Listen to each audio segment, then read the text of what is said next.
આજે રાજકોટ મહાનગરપાલિકાના ઉમેદવારો જે કરવા ઈચ્છુક હોય, દરેક વોર્ડમાંથી જે પોતે પોતાની દાવેદારી નોંધાવતા હોય, વોર્ડમાં કઈ રીતના સમીકરણ છે, જે આગામી સમયમાં પ્રજાનો જે રોષ, રાજકોટવાસીઓનો જે રોષ છે, જે પ્રમાણે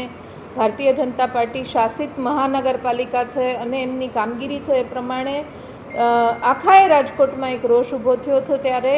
સેન્સ પ્રક્રિયા ચાલુ કરી છે. ઉમેદવારી કરવા ઈચ્છુક લોકો એમના વોર્ડના સમીકરણો, એમના જે રિઝર્વેશન છે એ પ્રમાણેના એક પછી એક સાંભળીએ છે. શું હજી ઉમેદવારોની જાહેરાત તો ચૂંટણી નહીં, જ્યારે જાહેરાતો થશે ત્યારે થશે, પણ એની પહેલાં કયા સમીકરણને કઈ પેનલથી લોકો સુધી સૌથી સારો સંદેશ કોંગ્રેસ પક્ષ દ્વારા આપી શકાય એવું માનનીય પ્રમુખ પ્રદેશ શ્રી અમિતભાઈ ચાવડાએ આ વખતે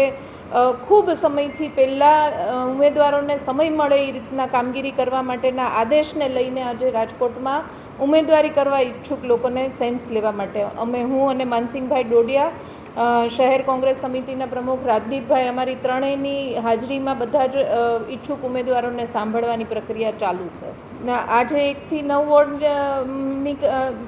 વોર્ડના ઉમેદવારો જે કરવા ઈચ્છે છે એમને સાંભળવામાં આવશે ને આવતીકાલે બીજા 9 વોર્ડને સાંભળવામાં આવશે.